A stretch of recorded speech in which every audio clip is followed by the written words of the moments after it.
안녕하십니까. 오늘도 신호등 제어를 해볼 거예요. 오늘은 기존 컨셉하고 다르게 스텝을 이용해서 제어를 해볼 겁니다. 동작은 똑같고요. 이전에는 타이머하고 카운터, 자기 유지, 센 리셋 이런 것들을 사용해서 제어를 했고요. 이번에는 이런 부분도 포함이 되지만 전체적인 구조를 스텝을 이용해서 제어를 해볼 겁니다. 동작 순서는 이렇게 되고요. 스텝을 동작별로 나눠 보려고 했는데 이 부분이 스텝 동작하고 똑같을 것 같아서 이 부분은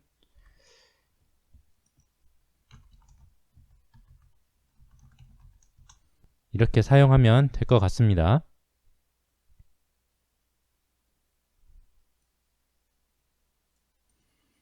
실제 동작은 이렇게 할 거고요. 여기에 필요한 소프트웨어는 RS 링스, 에뮬레이터,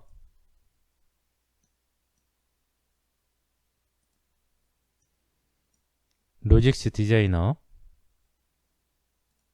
이 부분을 시연해 줄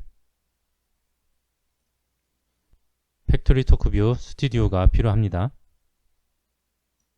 이 팩토리 토크뷰 스튜디오는 HMI이기 때문에 그냥 레더상으로만 확인하려면 이 부분까지는 필요 없고요.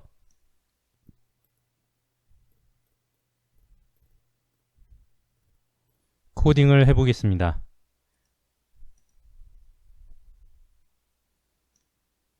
태그를 먼저 만들게요. 유저 태그를 사용을 했고요.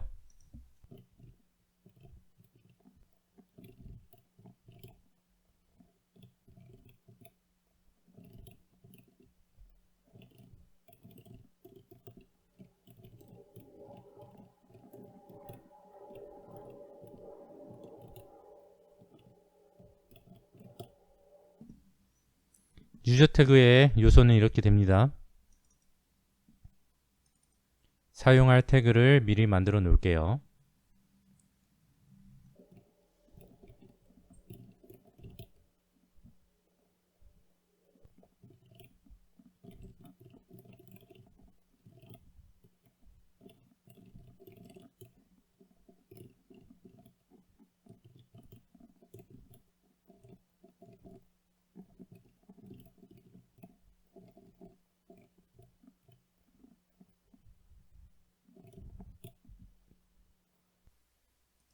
태그는 다 만들었고요.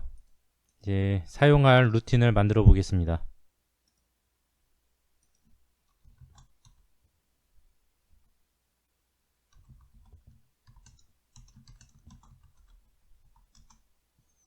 서브 루틴을 만들었고요. 서브 루틴을 콜해줄 펑션을 만들어 줍니다.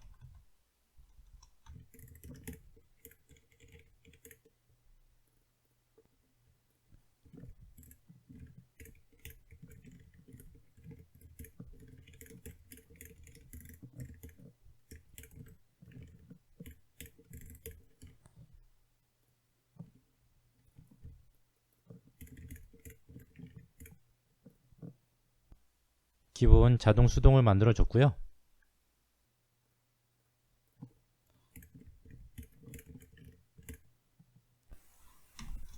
수동일 때 초기화,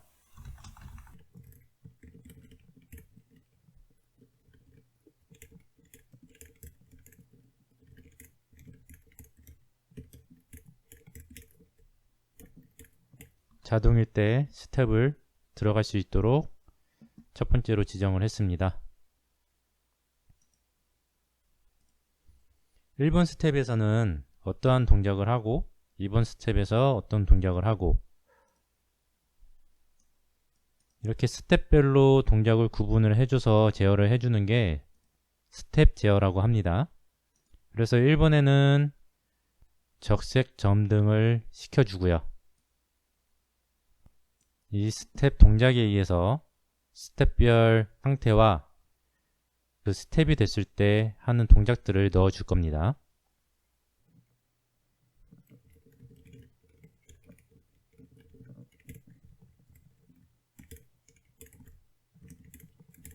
스텝이 1번과 같을 때 어떠한 동작이 만족되면 스텝을 2번으로 넘깁니다.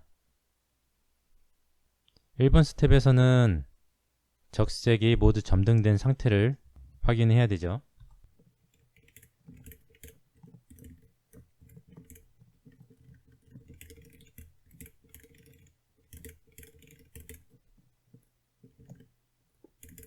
(2번) 스텝에서는 그룹 1번이 녹색이 점등되고 적색이 소등되는 이런 상태를 확인해 줘야 되고요.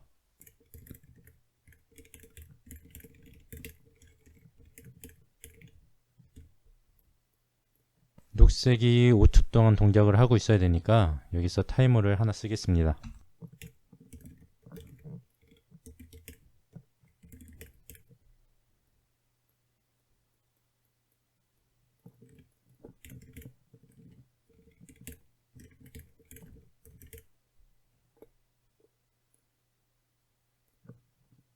(3번) 스텝에서는 황색 3회 전멸이죠. 1초 간격으로. 그래서 타이머와 카운터를 둘 다 사용을 해야 될 겁니다.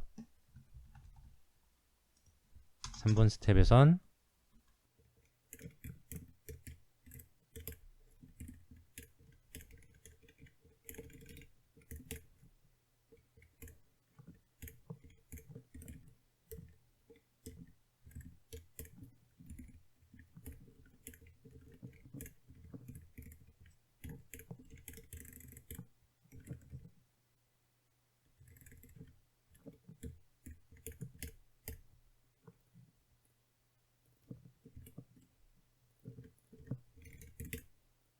이렇게 걸어줘야 1초 동작, 1초 휴지, 휴지하고 다시 동작. 그렇게 카운터 3회를 세고 다음 스텝으로 넘어가겠습니다.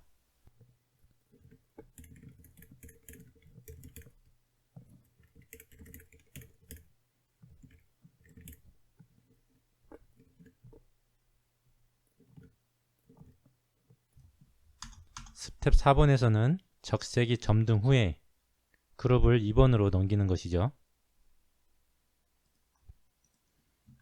여기서는 카운터가 황색 카운터가 다음 사이클에서 동작이 제대로 될 수 있도록 리셋이 됐는지도 확인할 거고요.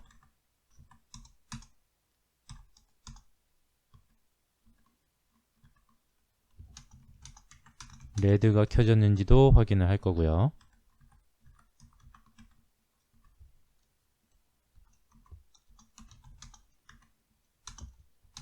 확인이 완료가 되면 다음 스텝으로 넘길 겁니다. 이렇게 하면 1번 그룹에 대한 스텝은 모두 진행이 됐어요. 그 다음은 2번 그룹에 대한 동작을 그대로 똑같이 할 것이니까 빠르게 넘기겠습니다.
자, 이제 14번에서 1번으로 넘길 거고요. 14번에서 어떤 동작이 필요할 수도 있고 필요하지 않을 수도 있는데, 일단 우리가 정해준 스텝으로 진행을 하겠습니다. 자, 이렇게 1번으로 넘기게 되면 여기에서부터 다시 시작을 하겠죠. 그 다음 동작되는 루틴을 만들게요.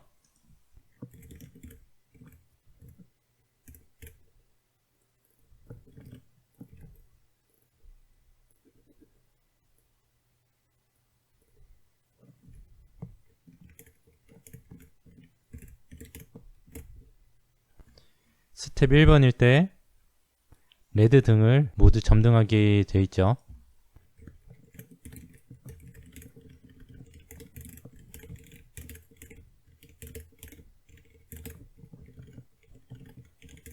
이번 스텝에서는 레드 1번을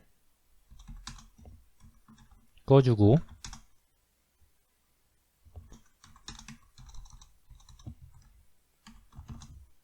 그린 램프를 켜주게 되어 있습니다. 3번에서는 옐로우 동작을 할 건데 전멸을 해야 되기 때문에 카운터가 들어갈 거예요. 카운터 1초 동안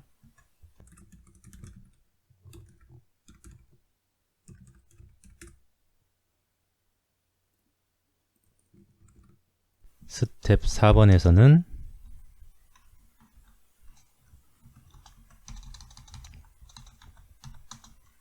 레드를 다시 점등을 하고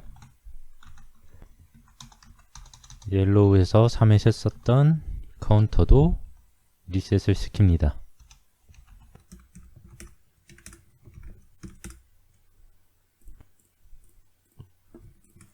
나머지 그룹들도 반복이기 때문에 빠르게 넘어갈게요.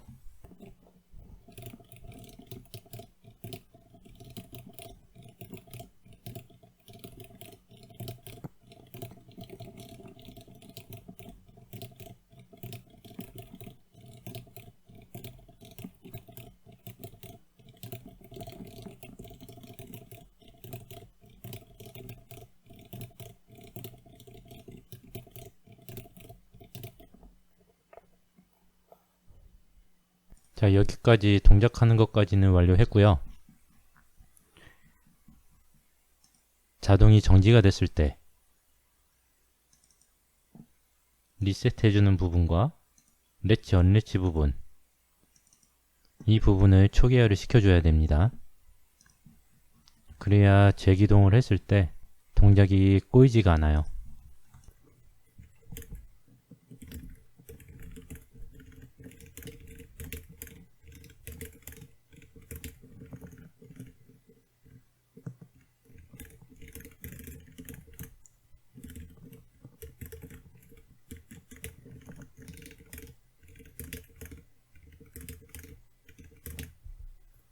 이렇게 해 주어도 되고요.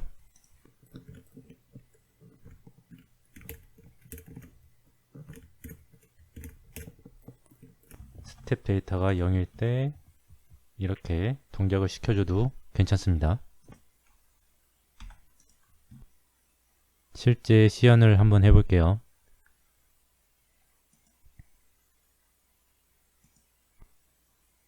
에뮬레이터에다가 다운로딩을 하고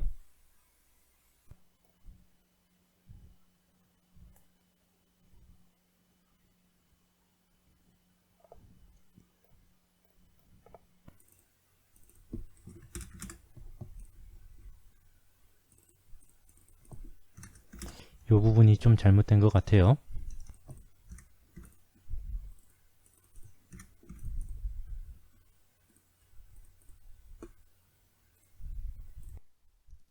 미리 만들어 놓은 HMI 자카의 테스트를 한번 해보겠습니다.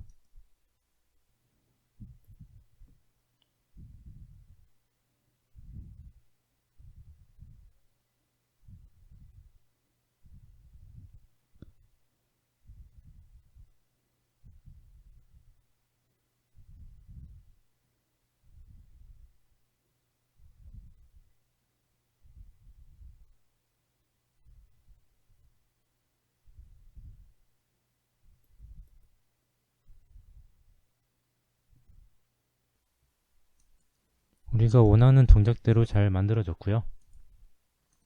스텝으로 짜여진 프로그램하고 카운터나 자기 유지를 개별적으로 걸어줘 가지고 만들어진 프로그램하고 비교를 좀 해볼게요.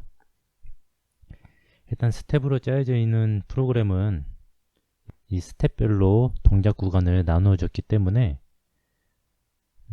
동작에 대한 인터락이나 동작을 구현해주는 이런 부분들이 육안으로 딱 보기 편해서 1번 처음 동작은 어떤 것, 처음 동작에는 어떠한 요소들이 있는지가 보기가 편하고 추가하고 제거하기가 상당히 용이합니다.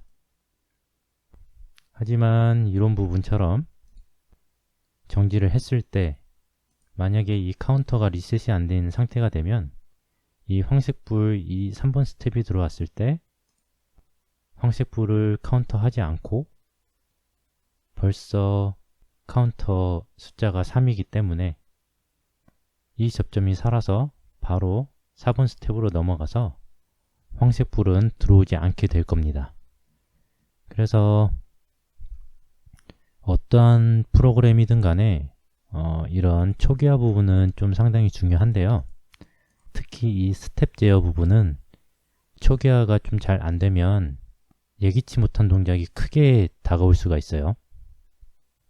그리고 또 하나, 여기 인터락 부분들을 오타가 나거나 또는 잘못 걸어줬을 때 판단을 잘못해서 인터락 자체를 다른 인터락을 걸어놨을 때 이 스텝에서 더 이상 진행을 하지 않아서 아무런 동작을 하고 있지 않을 때가 있고 이 스텝에 나와 있는 동작만 하고 다음 스텝으로 넘어가질 않아서 뭐가 문제인지 모를 경우가 있어요. 그런 부분만 좀 조심을 하면 스텝 제어는 범용적으로 상당히 유용한 제어 소스라고 생각하시면 됩니다.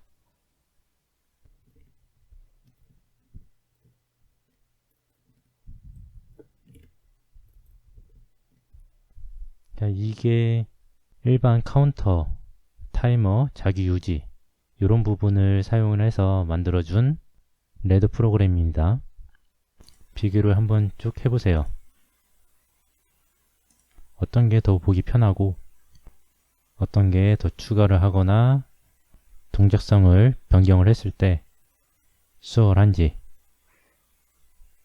이건 직접 해보면 피부로 확 와닿게 될 겁니다.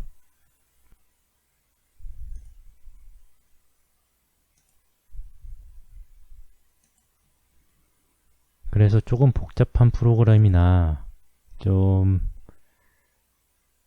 PLC 코딩을 좀 할 수 있다라고 생각하시는 분들은 대부분 이런 스텝으로 프로그램을 짜고요. 이런 형태의 프로그램은 단순한 거 아니면 동작 자체가 그렇게 복잡하지 않은 것들 그런 상황에 따라서 프로그램 코딩 방식이 조금 차이가 날 수가 있습니다. 단순한 프로그램도 이렇게 스텝으로 코딩을 할 수도 있는데 비효율적일 수도 있어요. 기본적으로 스텝에서는 무언 정지, 스텝 자체가 멈추는 부분 이런 부분이나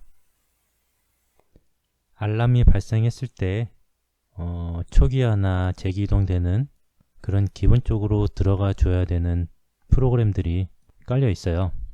그래서 이건 개인적인 판단에서 양이 많은 프로그램은 스텝 제어가 용이해 보이고요. 양이 적고 단순해 보이는 것들은 이런 상황에 따라서 동작을 제어해주는 이런 프로그램이 용이해 보입니다. 두 프로그램을 비교를 많이 해보시고요. 한번 실제 적용을 해보시면 어떤 게 더 좋은지, 어떤 상황에서는 어떠한 형태의 레드 프로그램을 코딩을 하는지 판단이 쓸 겁니다. 오늘은 여기까지 하고요. 다음 시간에는 이 로직스 디자이너에서 제공해주는 좀 좋은 펑션, 특수 펑션을 이용해서 이 스텝, 이 부분을 비슷하게 꾸며 보겠습니다. 오늘도 수고 많으셨고요. 엔지니어가 되어받는 날이 올 때까지 실력을 키웁시다. 감사합니다.